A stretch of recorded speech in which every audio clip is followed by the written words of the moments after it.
right. So I am Grace Francisco, originally from San Francisco. I did work at a company called Cisco. Try to forget that for the rest of the day now. I've had a very, very long career in tech. I started off my career as an engineer, mostly self-taught. I earned my first 2 patents at IBM without a degree. I was probably the only woman in all of Silicon Valley that was coding away with no degree at IBM. Don't tell them that, though. I've had now many years, 20 years in DevRel, running teams at Atlassian, Roblox. Anybody know Roblox? Oh my God, oh, one, you're probably a dad, right? That's why. Atlassian, MongoDB, and Cisco, of course. I am joined by an esteemed panel here, and I'm sure Linda will join us here any minute now. We're so excited about this. We are joined by Stephen Chin, who is the VP of Developer Relations at Neo4j, and wrote a book on Raspberry Pi with Java. And he's also on the CNCF governing board. We've got Liran here, who is the head of developer relations at Sneak. And he has also written a book on Node.js secure coding and is a big fan of open source tooling and security. And then hopefully Linda will join us here in a second. Linda Ikechukwu is from Small Steps Labs and does developer relations there and writes a ton of code and has been speaking at global events, at least 30+ events so far. All right, now the advantage of sitting so far from my panelists. Are we ready? Let's do it. Okay. Yep. Now, in June, this past June, OpenSSF surveyed a bunch of developers, and one-third of them said they had absolutely no familiarity with secure coding practices. How many of you in this room, so I'm going to put you guys in the hot seat first, how many of you in this room feel like you are a security expert when you're coding? Raise hands. How many of you in this room code? Oh my God, only one hand came up. No, but that means they came to the right talk. Yes, yes. But not too surprising for me as an ex-developer. But the scary part for me, back in my heyday coding, everything was on a isolated computer. It wasn't disseminated across the cloud, across mobile devices. So your span of potential issues is so much broader. So think of that as your blast radius. So I really want you to embrace your responsibility as developers every time you code every day. Now, a Forbes article said recently, this is in 2023, at the end of 2023, they predicted that cyber attacks would cost our global economy a predicted $10.5 trillion, T, not billion, trillion dollars. And of course, AI was expected to be transformative on both attack and benefits fronts. So, okay, so Grace, we have a guest for our panel. Yay! Woo! And here's Linda. Welcome, Linda. Thank you. All right, you're just in time, because now comes the wild round of questions. Now, when we're talking about developer-centric tools and practices, generative AI, friend or foe? Now, when we think about tooling, Copilot, Tab9, and others like this, does it add or hinder? So, lightning round, starting with Stephen. Okay, so this is a trick question because I think the answer is both. And who here is at least experimenting with GenAI, maybe doing some RAG stacks or playing around with LLMs? Okay, so a bunch of folks in the audience. Now, anybody use Hugging Face to pull models or do some of their coding and development? Okay, so I think when you look at generative AI technologies, there's a lot of new risks which come into the ecosystem. So even simple things like using libraries to, let's say, go from text to SQL. There was recently an exploit where basically, if you have a generative AI application which is doing part of your stack, you can use techniques of bypassing the prompt injection to get code that will pass through the model and then be rendered and actually executed on the other end. And this is something which, if it's an exploit in the underlying libraries which you're using or the underlying applications you're calling, then it also applies to your application as well. And these are non-intuitive risks to your entire application stack. So when you're looking at this, it's a huge threat on a whole bunch of levels because we're still identifying a whole bunch of different exploits in generative AI stacks. Now, at the same time, GenAI offers huge opportunities for improving and enhancing security. So a lot of the security exploits and known issues in libraries, you can use GenAI to then find different exploits and to look for opportunities for things which you have to patch in the code base. So it can actually help us to code faster and code more securely if you're doing it correctly. So my vote is for both, that it's both a hindrance, but also it's a potential benefit in the future. I'd like to echo that and kind of like unfold it as well. Like I agree with Steve. It's GenAI is just like a lot of things, and like one aspect of that is really the infrastructure of just using AI tooling. So to Steve's examples, like if you're using Ollama, if you're using something like LangChain as a library, that potentially by itself, because you're using it in potentially something like an agent-based framework, it could actually have exploitable vulnerabilities that if you go and fetch some data from a website, that data then becomes kind of like the user input, so it becomes the source of what would potentially end up being executed as a command in a system. So like that's a whole level of like a different aspect that you're gonna have to understand, that this is a whole GenAI security security aspect of it that's coming into play. And I think if we talk back to your example again, like tab 9, AI coding assistants, I would say, I would kind of like want to be a bit conclusive here, maybe a bit opinionated, and I would say that those tools specifically do not add any security. And I kind of like want to take this very opinionated approach because they were created with a goal of not specifically adding security to any application. That may be like an extra attribute of some of the code they generate, maybe not, we can talk about it. But there's literally just one goal, and that is generate more code. And so the output of those AI coding assistants is generate more code. And as you probably all know at work, doing a lot of like Jira tickets maybe, more code means more bugs, more security bugs, and more security problems underlying at the end of the day. So that's my shallow take on it, and we can dive deeper, I guess, later on. Linda? Mike okay. too. Okay, so something I will add to that, like he said, is that generative AI, like LLMs, do not actually provide or produce, they're not designed to produce secure code, offhand. But then you can rewrite your prompt in a way that integrates, like, asking it to make code secure. So that's one step towards, like, mitigating the security risks provided by AI, where you're now using the AI to make your code secure. So at the end of your prompt, you're adding, make this code like sanitize all the inputs and make this code apply like rigorous security practices to this code. And that helps after you actually audit manually too. So I'll add on to Liran's opinion. I generally agree. However, with Copilot, they are integrating with solutions like Pangea, which is a cybersecurity company that I worked with, where by default you can have APIs that provide you with security features in your apps. So generally agree, but there will be options. I know that Microsoft is working actively to add security functionality to things like that. So it's not there yet, but hopefully, given the fact that we are under threat every day, and just to put this in perspective, way back when in the early days of coding, you might get hacked by some like hobbyist hacker. Today's hacking is organized crime. I want you to remember this. It's organized crime we're getting hit on a daily basis. Personally, business-wise, our infrastructure in our countries are being attacked regularly.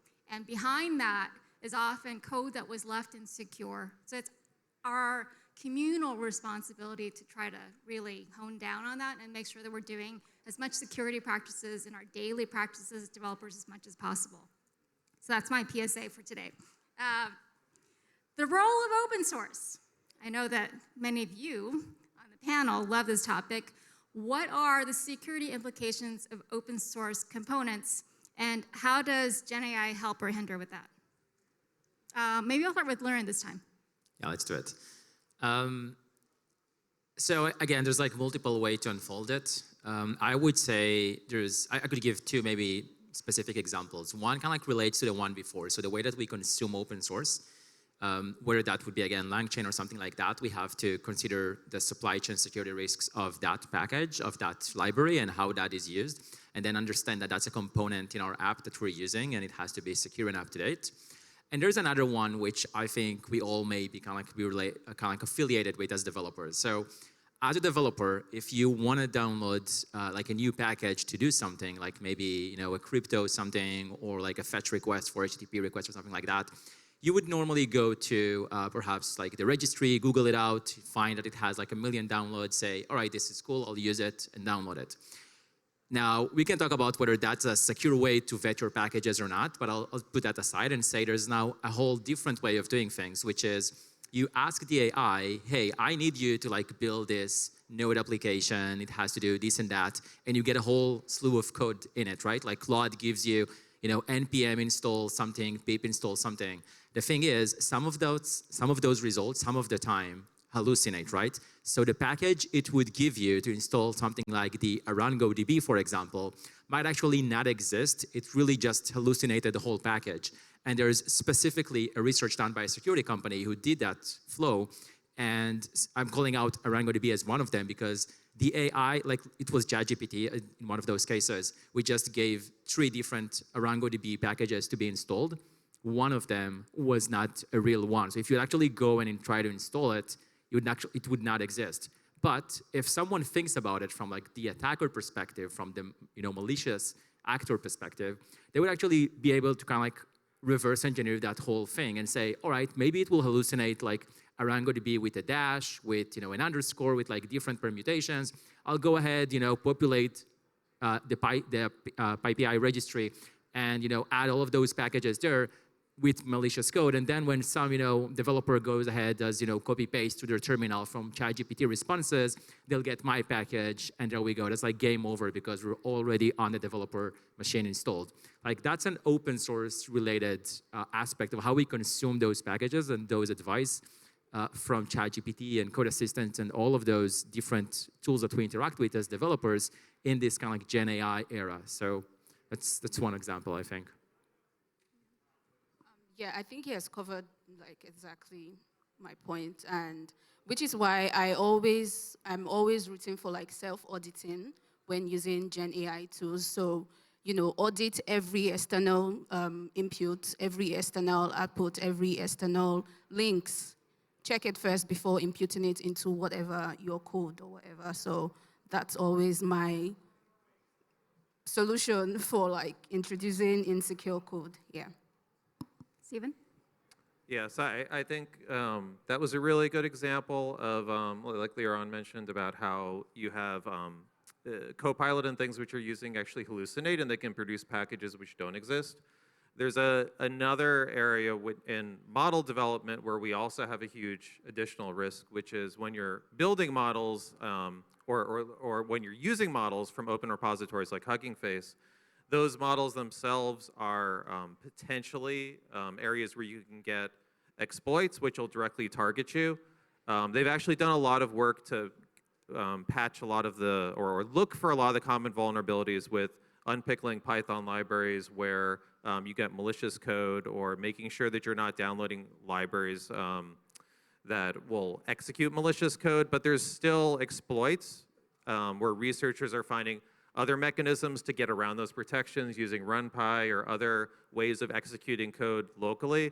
So I think as a GenAI developer, you have to be particularly careful when you're downloading and leveraging models from... That's like backdoored models and Trojan models that you wouldn't. Okay. Yeah, so when you're downloading models, there's backdoors and the potential for them to get code execution locally. And I think there's a larger issue for us as open source developers, which is open source is written by people, right? or maybe not. Or Maybe maybe it's not. actually written by machines or GenAI algorithms. So who owns the copyright for the code which you're contributing to open source projects? Who's responsible for security defects or security issues which get introduced into libraries?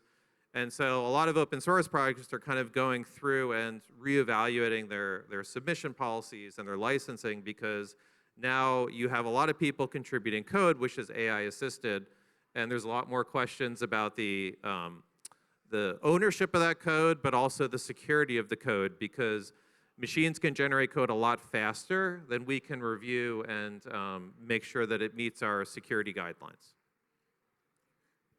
Yes, and I think we talked about this in one of our calls, which is it is possible for a bot to contribute to an open source project today, right? And it does make sense that all the owners for these open source projects are reevaluating their policies and guidelines, but some of these issues you just pointed out have existed even before the bots were there, around who's responsible for the defects, who's gonna go and fix it, because you often get contributors that kind of come and go. Yeah, and just from a foundation perspective, so I was also on the board of OpenSSF for a while. One of their projects is OpenSSF scorecards, and it's specifically designed to provide not only a security analysis of projects, but also look at the maintainers, make sure there's a good set of maintainers on a project, look at the practices they have for security, and give you a more holistic assessment in terms of the how projects which you consume, either for your enterprise code base or open source work, apply security practices, because that affects you as a consumer of that package or library.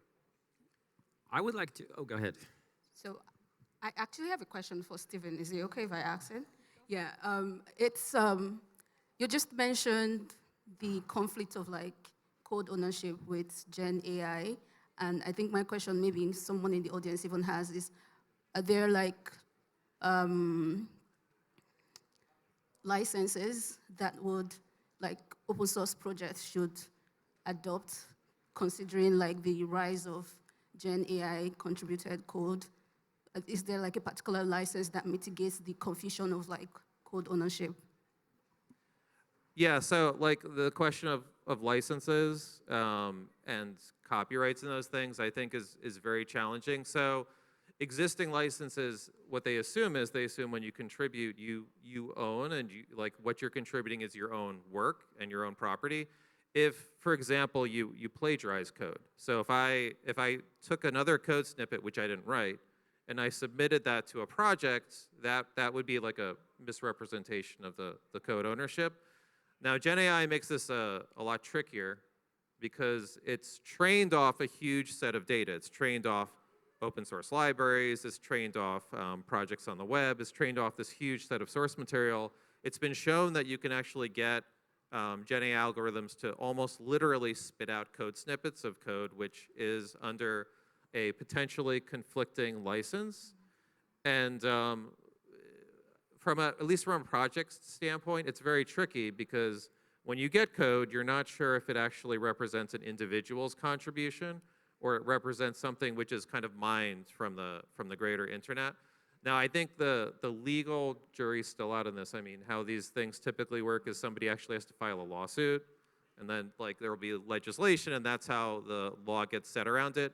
But having an open, permissive, open source license, like something like the Apache license, is in general a good license for open source projects to adopt. It's pretty compliant with other open source projects, and it means if you're pulling in code from another compliant Apache project into your project, then there's clear rules about like how it works. I think where you get into more difficult situations is with incompatible licenses. So like if you're doing something like an LGPL or one of the more restrictive licenses, then that becomes a lot harder to meet the license requirements if you're not sure about the authenticity of the code which you're bringing in. Thank you, Stephen. So, rapidly moving. I have never seen such rapid adoption of any technology. I still remember the days when the IT teams were freaking out about the cloud coming and take their jobs. Today, we hear this freaking out about, Gen AI taking software development jobs. I actually had someone recently ask me, should my kid still be studying computer science? I'm like, of course he should still be studying computer science. He loves it, and there's still going to be work for him. Because in many ways, it just takes away the mundane work that you don't want to do anyway. So that's all goodness. That environment that we need to work in, way back when, we used to simply refer to this as ALM, Application Lifecycle Management. And back then, we thought it was complex. But the set of tools and the life cycles that we have to work with now are ever more complex, and we really still have to work so much harder to make sure that security is part of that life cycle. And I know most teams are still struggling with putting that as a priority for that focus. I'm going to ask my panelists now, with that rapidly changing environment, and where we have things like citizen developers coming into play. We've talked about citizen developers for easily a decade, but it's becoming a true reality with generative AI. What is the biggest thing in this environment that is keeping you up at night, and why? I'll start with Linda this time. What's the biggest thing that's keeping you up at night, given all the changes to the environment that developers have to work in? I would say not about AI taking jobs, definitely. I don't think it's there yet. It's definitely not there yet. It's just, but for me, it would be the rapid and increased simplicity by which it's now easier with AI to introduce threats into code bases. That's a major point of concern for me, actually. But yeah, if you're a software engineer, you're safe. AI isn't taking your job yet in the next 4 or 5 years. So, yeah. Liran? Yeah, I would say the amount of code that gets created and generated onto the world by coding assistants, and that kind of is, and I think that's going to be, that's probably already exponential growth. And that's, I think if you take a step back, and if you can before AI hype, right, we were talking about, what does it mean to be a senior developer and things like that, you would kind of say that person probably maintains code, code reviews code, probably doesn't, output a lot of code. Their job is not to produce hundreds of lines of code every day. And there's a whole shift that's going on now, which was, we understood before that code comes with a cost. It has to be maintainable. It has to be secure. It has to be performant. And now we're getting to a case where we prompt for an app or a game, and it gets automatically added. We just, hit the tab key a couple of times, and there's a whole function set there. But I am kind of I'm a bit concerned, I would say, on the quality of the code that actually gets generated. And if I had, I don't think it's exactly the same, but if I had to draw a parallel, there was a time back when there was a lot of QA hype and Selenium doing, end-to-end QA testing and stuff like that. And I don't know if anyone here remembers that or, have been through that phase, but you'd essentially click a few buttons on the page. There would be an extension recording it, and you'd at the end of the day get a huge Java code or something that generates the test to run the the clicks that you've had, and that's how we did end-to-end testing back then. Somewhat similar today.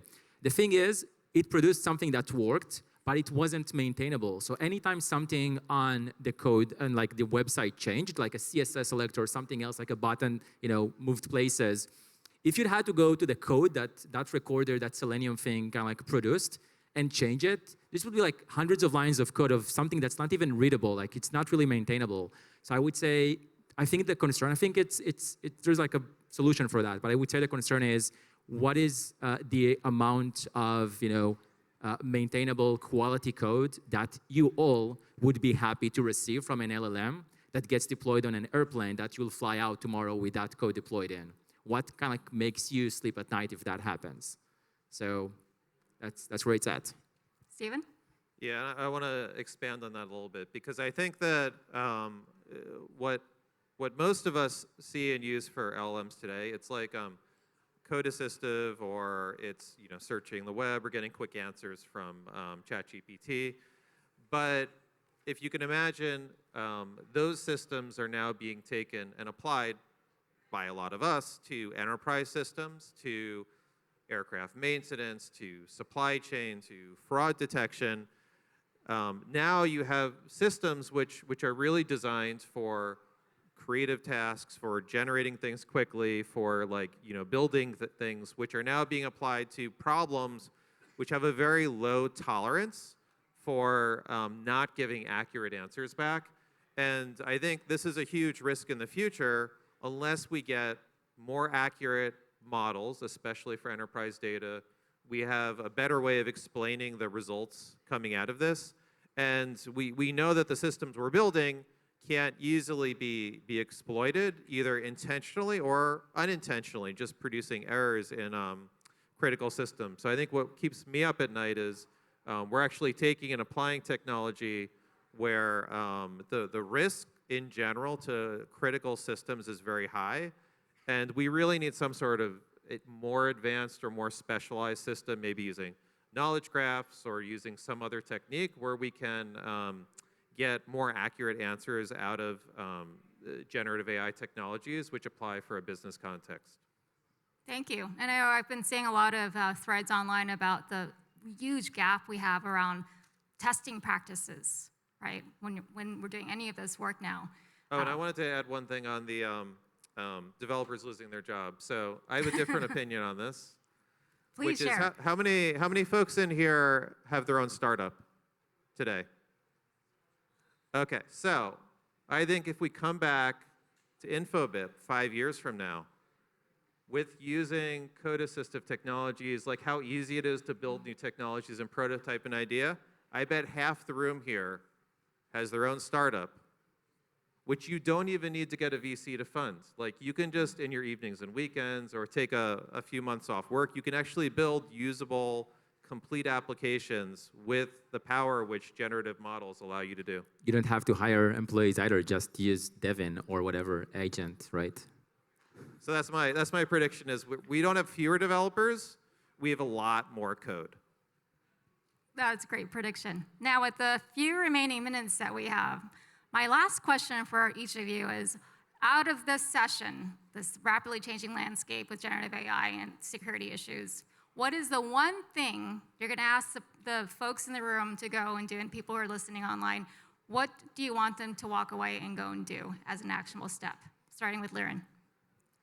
Yeah, I would say, so GenAI is here to stay. This is not about all of the concerns we raised, but this is not, do not use code assistants, do not use GenAI tools. This is not this. So I would want to take you off with saying, when you do use it, please treat it as if that was a line of code that you wrote or a colleague wrote, and with all the impact and concern that means. Is it, again, secure? Is it testable? Is it maintainable? Is it performant? Is it accessible? Depending what it is. But please do that with a lot of mindset of what could potentially go wrong, and do not just blindly tab, autocomplete without thinking about the impact of what it's actually doing. Linda? Okay, so I would say, I did initially say that Gen AI wouldn't take developer jobs. What I meant is it wouldn't take say, mid-level engineers to senior engineers, but it would definitely take the jobs of junior engineers. So one thing I would say is with the ability of Gen AI to put out this much code out, what would give you an edge is understanding the fundamentals of how things are built so you can audit this code yourself. And the last minute, Stephen? Yeah, so I'm going to kind of go back on what I said about the fact that Gen AI makes it so much easier to build applications and code. So I'm going to challenge everyone here, outside of your job, if you have a great idea, if you have something you've always wanted to build, I think this is the time where you can use code-assistive technologies, you can use the power of Gen AI, and you can take ideas from concept to a prototype application. And I think this is a huge opportunity, and the folks who take advantage of it, who use these technologies, will really get ahead. So I would say embrace the technologies and listen to Liran. Don't forget to check your code for security issues. And with that, let's give a round of applause for our talented panelists. Thank you.